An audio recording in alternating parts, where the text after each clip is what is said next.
conversation, man. Wicked to have you on the show. Thank you very much for coming on the show. Right, let's take it right back to the beginning. Where were you brought up? I was brought up in Hackney, Clapton. I went to school in Hackney, Millfields. So I was actually brought up in Hackney, but then stroke Tottenham. Okay, But, in between both then. Yeah, in between both. Right. Okay. And so, what music were you listening to when you were growing up? Ooh, I was listening to Mummy and Dad's music. What we saying? Gregory Isaac, Dennis Brown. That was my dad's favorite, Gregory Isaac and Dennis Brown. My mum used to love Alton Ellis, the Satellites. Yeah. I was listening to a lot of Studio One and just reggae. But not only that, my auntie and my uncle, they were into like the into the hip hop and the R&B kind of stuff. So I was listening to Talking Squabies to your baby, Squabies, Old that's school. what they were trying to, Wicked. old school. Yeah, I Wicked. mean, No, brilliant. And then, so when you started out, what jobs were you doing? Did you have any kind of trade or anything? you know what? It's funny. When I left school, I done two jobs. The first job I was doing was working in no, I done three jobs. The first job I was working in body shop. I was working in the warehouse. Okay. Yeah, I was pricing up the stuff in body shop. That was like my first job when I was around, say, 17. I done that for maybe like 4 months. And then after that, I ended up becoming a internal messenger for this the Adelphi building down the Strand. And I was there for a little while. And then after that, my last job was working. This is where I was in my 20s. My last job was working as a home helper, looking after old people, looking after Right. the aged. And then that's when fire came out. And then I had to do a lot of PAs during the week. So I had to give up the Right. job. So you were grafting in the week Yeah. and PAing at the weekend. Well, not even in the weekend. A few of them was had to be weekdays. Oh, oh my Yeah, gosh, like yeah. Oh my yeah, gosh. So in the I little mean, kids, the little children, in the little teenage club. So it was a few weekdays one came up, and that was like in right. Birmingham, and then coming back to work, it weren't happening. Especially you're burning the candle at both ends at that point Yeah, there, yeah, yeah, which yeah. I think. I mean, But at the end of the day, the way I the way I see it, it's your YTS. That's the trade, learning the whole thing. yeah, I wanted to be a social worker, to be honest, Right. but what happened was I don't like writing, and there's a lot of writing. That's why I don't write my lyrics. Because I know 70% of the job is writing, and then the rest is like, yeah, I mean. So I said, you know what? Nah, that's how I got into home help, looking after the aged. You know what I mean? So that was my Right. last job. Okay. So first real set or PA on the mic that you did, the first set that you can remember. Boy, my first. All right, my first thing I can remember was on a sound system. It was a sound clash. That was when I was 14. Yeah, Where was and that? that was in Philip Lane, Tottenham. I just Okay. joined a sound called Inting, and they were clashing a sound called King Josiah. And that was my first ever like seeing people react to someone DJing and getting a forward. Yeah, I mean getting a pull up. Yep. But Yep. what it was, we was clashing King Josiah, and it's so ironic that Inting and King Josiah ended up joining and becoming one sound after a couple years after that. But yeah, they when when the opposition sound thinks that they've played their biggest dub on you now. So what's happened is they had us as the surprise. Me and my cousin, me and him started DJ at the same time. His name's Tintin. So what they did, they brought us out, put us on the milk crate, and made us stand up on the milk crate. And we had a combination, and we done the combination. And when I say that's the first time I actually witnessed, people going off Yep. in it was like it wasn't even in Like it winning the was in a World house. Cup, winning Yeah, the like World winning the Cup World goal, Cup. penalty, just Yeah, at the screens. yeah. Yeah. Yeah. and obviously once seeing that feeling there, That that was that's it, it. mate. That's it. That was That it. is it. Yeah. Yeah. Yeah. Yeah. The when you see that vibe, that atmosphere, Yeah, you go home and you're yeah. not even going to sleep. I'm telling you, man, and that was amazing, man. It was amazing. So Yeah. So that was when I was 14, man. right. First paid gig. Your first paid gig. My first paid gig was in Birmingham when I done the first PA for Fire, and it was How good so. was that? I'm not gonna lie, I didn't like it because I was the only jungle PA on in a hardcore reggae dance Oh, in okay. Right. Birmingham. But what it was, Right. the guys prisoners, prisoner Bikey and Desi, they Yeah. had put on their own show where and they brought over Spragger Benz and this other guy who was like Conrad's. I've not Con. I can't remember his name, man.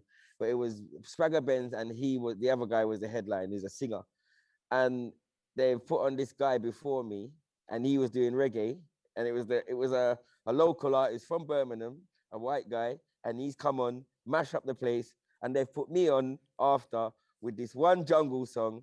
I couldn't do no reggae songs or nothing. I wanted to do that, but that was it. I had That's one what you were song booked. planned. That's what you were booked for. I was That, booked for that. right. You know what I mean? Yeah. And bruv, it was hard because it was a hardcore reggae dance, and I'm performing Fire in there, bruv. And there was a lot of stiff faces. So when I got off, I didn't really. I mean, I was not happy because I knew I could do better. If he had given me a reggae with him, I would have mashed it up. You know what I mean? Oh. So that was my first paid gig in Birmingham, performing Fire on a reggae dance, So and I weren't yeah. happy. So going into, going into Fire, absolute out and out classic of our time, and it still is. It still is. It's now been revamped, remixed, for now. Just tell us all about that.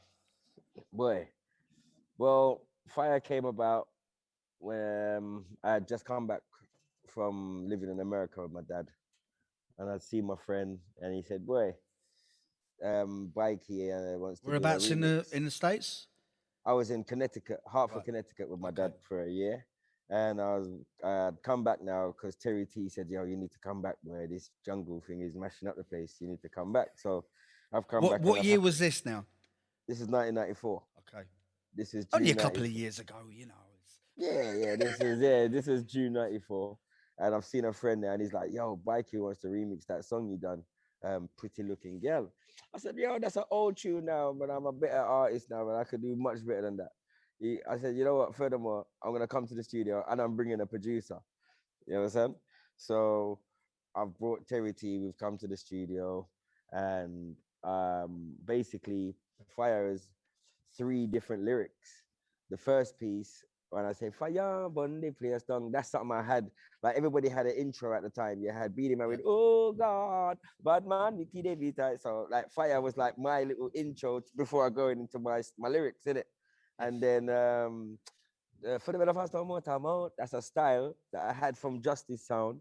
Because my brethren Frisky Dan, he had created when you're in a sound system, if a man has one style, you could use that style but do different lyrics. Everyone has a Yep. different counteraction. Yep. So he had a style where he was saying, this are the rude boy, Frisky Dan, right on the version, right, this are rhythm like our ass, and then he came with the part two. This one and the second one, to the rude boy, Frisky Dan, this still know me right, where's I'm gonna stay me, sir. So then I came with the part three in it. This a day for the bit of a storm more time out. So that was something I had from when I was in the sound. So I just put that together. Yeah. And then the rest of it was that I made up in the booth. And when I left there, I'm not gonna lie, I went ecstatic about the tune. I was like, yeah, it's all right. Terry T produced it alongside Prisoner. And then 6 weeks later, I'm hearing it's going off on the radio, bro. Crazy. And Yeah. that weren't even that wasn't even the Mickey Finn mix. That was just the That's right. first mix Yeah. what Well, Prisoner them had. the first we had it on white label in the shop. We had the Yep, white on label. white label, and you had Loads. So many white labels that we had in the shop. Gone. yeah, All gone. gone, gone, Gone.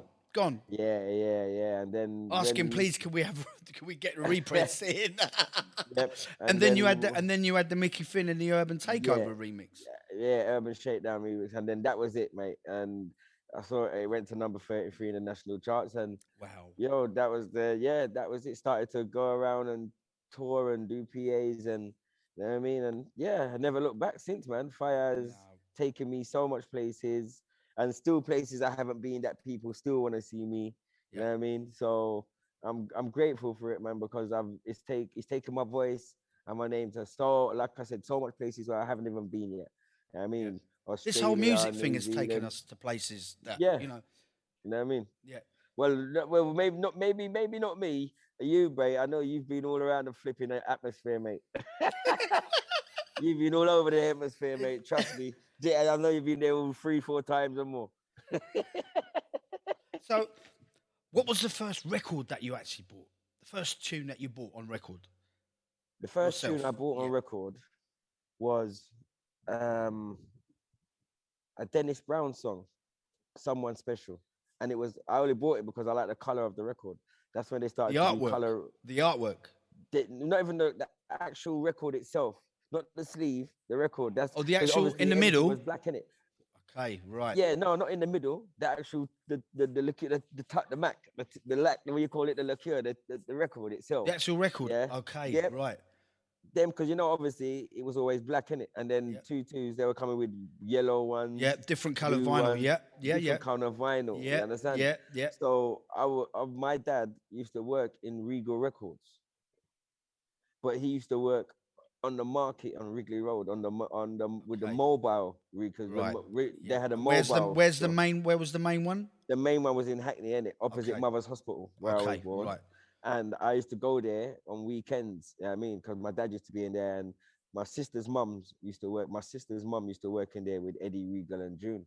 So I used to go in there, and when I saw that record and I had the money, I bought. That was my first record. I bought that one, and then my second record I bought was Mantronics, a Mantronics album when I was Oh yeah. 17.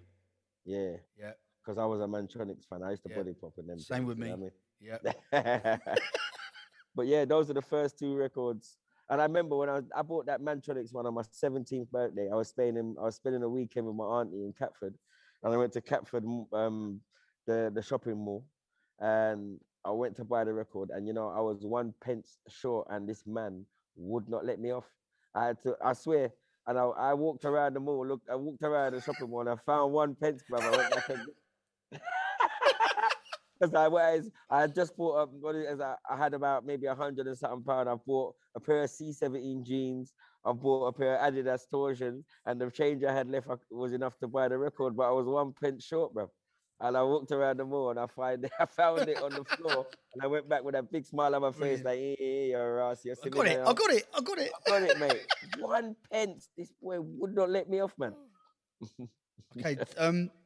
Tell us how you got together with Sid from Third Eye, because he's foundational. Um, He's yeah, well, funny enough, I know Sid from when I went to school. Him and his brother, they went to Brookhouse School, and I used to what it was when I started secondary school. Brookhouse had just joined up with Upton House, so it became Homerton House. So I think Sid's like last year in school was when I just joined the school.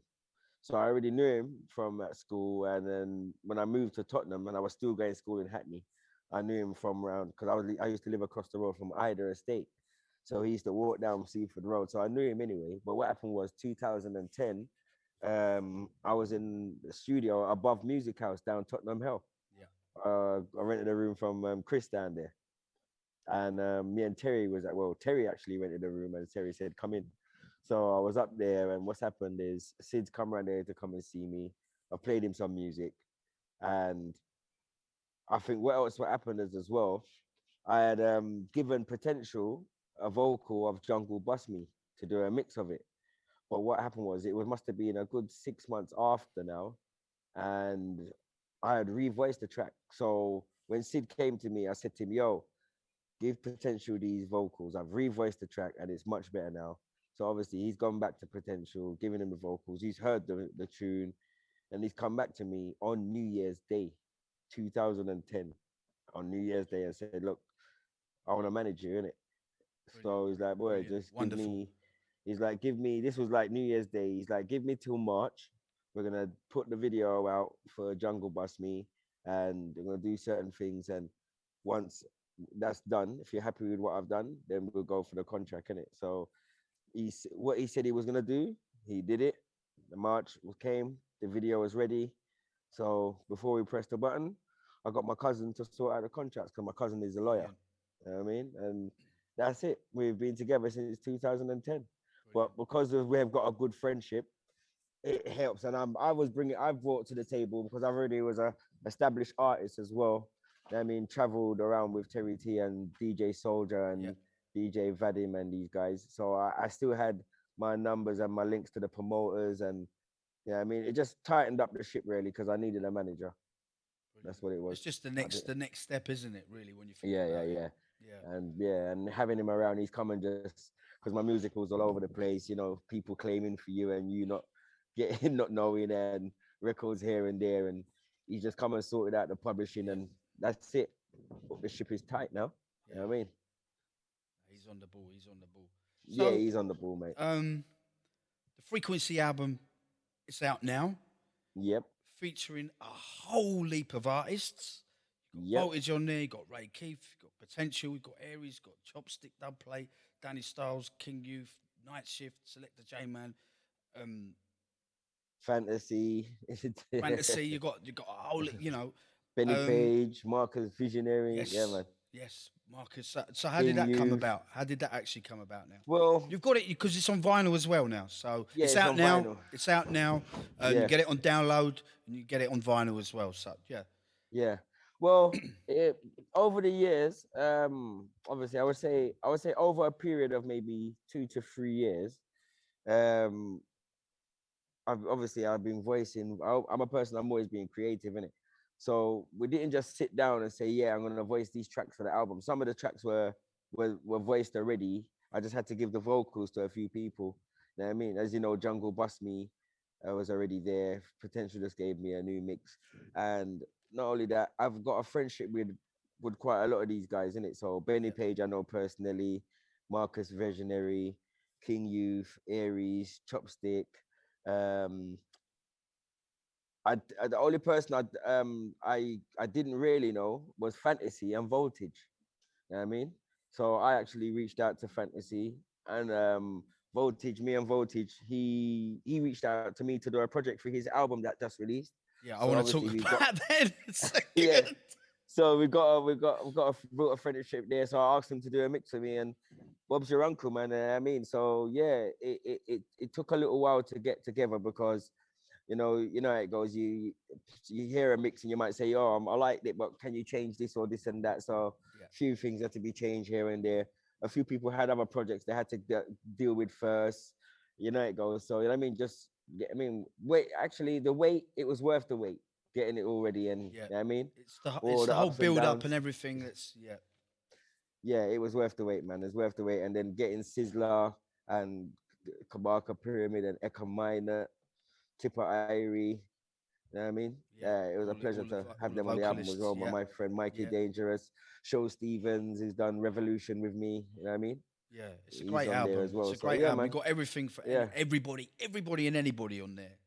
It's, Yeah, we had to make sure that yeah, everybody, I mean, we got tunes for the sound man, them, tunes for the ladies, tunes for the drum and bass, tunes for the yeah, jungle guys. You know yeah, what I mean? yeah, Yeah, man, everything, man, for the rest of them. yeah, you know? yeah. Yeah, So, man. Life of a DJ with Voltage, the video. Yeah. Absolutely, when I first see that, it's absolutely hilarious. I mean, Yeah.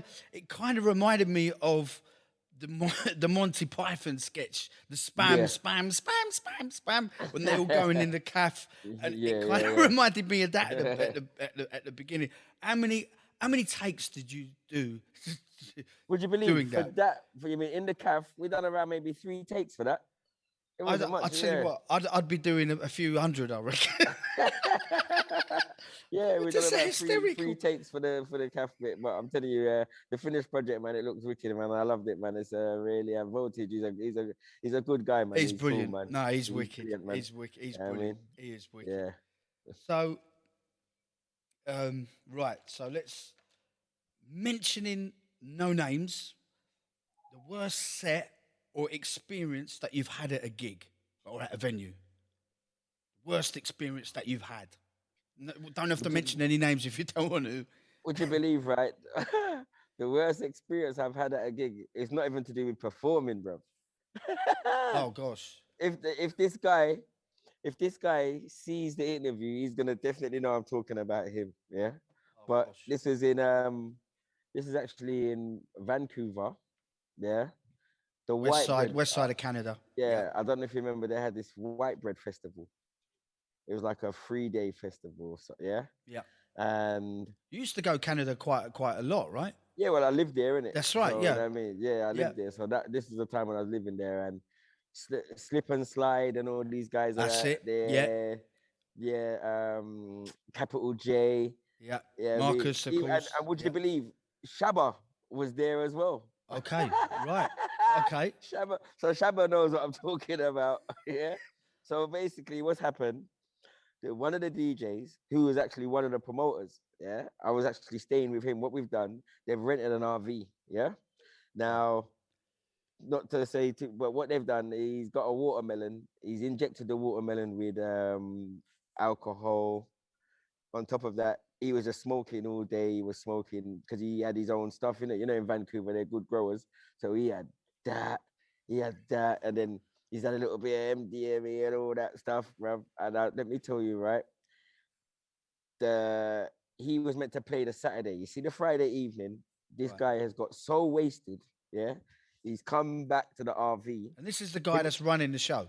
Yeah, but he's not really running the show. His best friend was his best friend is like the man that's really running the Right. show. Okay. So there was This guy, someone running it there yeah, anyway. Oh, this it guy would have was been running it. curtains But otherwise.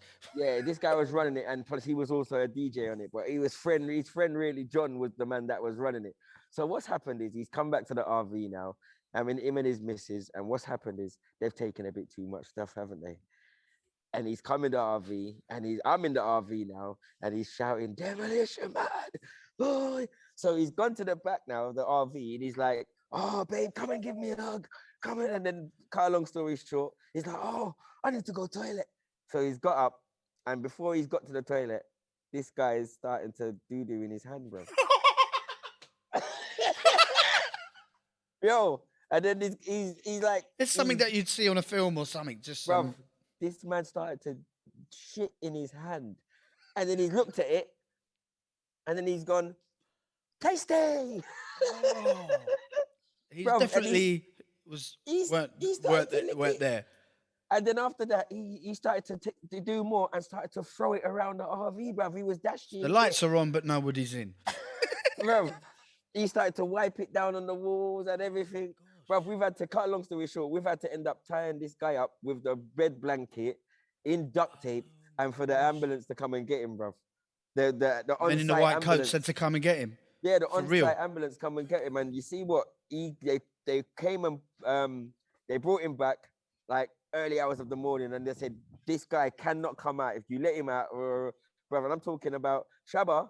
Shabba was staying in the RV with me, but I'm not gonna lie, bro. I didn't realize I was doing a festival that weekend where I knew I was, but I didn't realize I was gonna be staying in the RV. So I brought incense with me, thinking I was gonna be in the hotel. So lucky thing I had incense, bro. Would you believe me and this guy John went around, and I put my hand in a plastic bag, went around and picked up all the shit all over the place. Oh, I've gone to the festival, the headquarters, come back, and I've cleaned up the place. Shabba took his stuff and he disappeared and went to the next one. Oh, he said, I'm not in it. I'm not doing this shit. It's just something that you'd see on a mad film or horror film or something. So Capital J and Shabba left me, bruv. They left me in the lurch. Right, so that's the worst experienced I've had, mate. Right, let's leave that one. We'll park that one off over there. What about best set or PA that you've done? Experience. The best, I've had two good experiences, right? The first one was when I went to Africa, 1998, and I performed in Africa. And it was actually in Sierra Leone. In Sierra Leone, right, in Freetown, Sierra Leone. And actually, at that time, there was a war going on between the Ekimog soldiers and the rebels. So this was like a peace festival. Oh, you know what I mean? Wow. Oh, so when I've gone there, the rebels have they haven't reached Sierra Leone yet, but there were some rebels that have taken a few people's cars, and because the car that picked us up had bullet holes in it, bro. Oh my gosh, yeah, Yeah. yeah, So it was we was on hostile ground, man. On hostile. yeah. So Well, we've gone there. it's really happening and happening right there where you are, Yeah, so live we and direct. yeah, Yeah. yeah. So but cut a long story short, I wasn't the headline of that show, but because I had this song called Soldier on the Battlefield, I ended up being the headliner because the Ekimog soldiers gravitated to the song. They called me and like, "Yo, Demolition Man, why Wow. you say you're a soldier?" I said, "Boy, they said, there's no war in your country. Why are you singing you're a soldier?" I said, "Boy, because it's like an everyday battle just to earn some money or just to go to the studio or, look after my children. It's like Yeah. a life battle, you know what I mean?" So they said, "Oh, we love you." So I ended up being the headliner of the show doing that song. When I performed it on Wow. stage, I actually cried on stage, That's tears of deep. joy. That's Okay, deep. yeah, Yeah. because I was singing and I was actually performing, and when you have your set, and I was performing 13 songs, and Soldier on the Battlefield was the last song. When I got to song 10, they were started chanting Soldier, Soldier, Oh my Soldier. gosh. So they wanted to hear Oh it. So I had to skip song 12 and 11 and go straight to Soldier on the Battlefield. And they picked me up, man, and carried me around. And oh I was actually crying on stage, but yeah. with tears of joy. Well, That was my first one. That was 98. And then 2000, when I first performed in government in Canada. oh yeah. I didn't realize how big I was. I didn't realize how big Jungle was. That was my Yeah. first international flight because Yeah. I'd only gone to Europe Yeah. and stuff. But this is my first international flight performing somewhere. Especially Toronto. Yeah, Toronto and have been yeah, into it since dot. since dot. They've Yeah, been into the so jungle since dot. And yeah, it's so when like, I performed at yeah, government, I saw how much people was just there for me. There was banners, yeah. fire. People, when I finished, there was around 30 people lined up at the stage just to take pictures and autograph. Even my friends, Frisky Dan and Dyer MC, they were there. They were signing autographs. And you know what I mean, it was amazing. This is when I said, "Oh my God, I didn't realize how big I was," because everybody was just trying fire, Bunsen burners, Demolition Man. It was amazing. So that's when I got Wow. into Canada. That was my second. Yeah, those two performances That's I will yeah, never forget. yeah. So favorite beverage on set? On set, Favorite beverage. Doesn't have to be alcohol, could be anything. Stone ginger wine. What's that? Yep, stone ginger wine. Okay. Okay. Yeah, All right. Stone's ginger wine. It's around £5, £6, but it's very nice, mate. It's around 11%. It's not strong because if you give me brandy or anything, I'll keel over, mate. I can't drink. You know what I mean? But you know what? Where that's going down your throat, it's kind of how can I say it? It's probably giving you a good sense of you're ready. Yeah, You know, yeah, man. it's clearing your throat. It's clearing your throat as well, right? Yeah, it sure is. It sure is. But yeah, if I ain't got stone ginger wine, I will always have my own beverage like a fruit juice or like an apple juice or coconut Yeah, water. That's yeah. it. That's it. Little You know what I mean? juice. Yeah, Little yeah, yeah. juice. That's it. You know what I mean? Right. So collabs with who you done with or most like to do with MCPAing. Who would I like to do a collab with? Yes. Um, I would love. Either in the studio Oh, or live out on set. Might be two different ones there. yeah. You know what? Live on set and in the studio, I'd like to do a collab with Busta Rhymes. Brilliant. That Right. guy's crazy. He's crazy, man. You know what I mean? You see So this? yeah, You see this? Brilliant. yeah. Brilliant. Buster. He's bad. He's bad. Brilliant. Right. People, artists, MCs to look out for recommendations from yourself. People to look out for. Okay, well, let's say if you don't blow your own trumpet, then nobody else will do it. Look out for my son. His name is Donny D. Yeah, he's gonna be coming out on my label, Inamia Productions. Brilliant. Yeah, he's got like a Craig David sound, but Okay. he's like me as well. When could we see this? Well, very soon because I'm gonna be Brilliant. mixing these tunes from next week. You know what I mean? And then I've got another artist. Her name is Kai Maroon. She's like family. It's my mum's husband's niece. She's amazing. She's a singer. She's the one actually on the track with me that Voltage mixed. Brilliant. She's the girl singing. Yeah. Okay. So that's a tune called When Me Do You on the album Kai Maroon. And then I've got these young artists around me. A guy named Shanty Force. Styler British, um, Pop Up, Excellent. We've got Mikey Dangerous, and Mikey Dangerous is on the album as well. He's from Canada. He's from Jamaica, but lives in Canada. You know what I mean? So yeah, then these all these people have voiced for Inner Yard Productions. Brilliant. You know what I mean? Well, So yeah, you've I'll just say answered look my out. plans for the future. That's asking you that. So that's that one done. And then last but not least, now, going to be a silly question. So, would you fly like a bird or swim in the ocean like a dolphin? What would you prefer? Hmm. I fly like a bird. Right. Yeah, man, more I fly, you know. So we can fly and go where we want to go. And see everything same time. You know what I mean? And see everything. Yeah. Yeah. Yeah, man, I just see everything. You know what I mean? Brilliant. Up in the air. Yeah, man. I'll fly like a bird. Brilliant. Right. Demo, wicked. Thank you, sir. It's been wonderful having you on here. Yeah, man. It's It's a pleasure, Nick, man. brilliant. Pleasure. Brilliant. Now I can go and eat my Sunday dinner. I know you Brilliant. had yours already. I have, I yeah. know. Had it early. Had it early. I know you had it early. I know. Got to say a massive shout to the King's Head in Whitehall. Done Yeah. a wicked roast. They do some wicked food down there. So yeah, Yeah, man. Shout out brilliant, to the King's Head. And lovely, big up yourself, Nicky Market. And brilliant, you don't know. Shout out to Third Eye Records. brilliant, Management. Love. wicked. Big All up the right, mate. Sid. Wicked, Yeah, lovely, man. nice Innovation. one. Big up yourself. Bless, yeah? All right, man. Respect.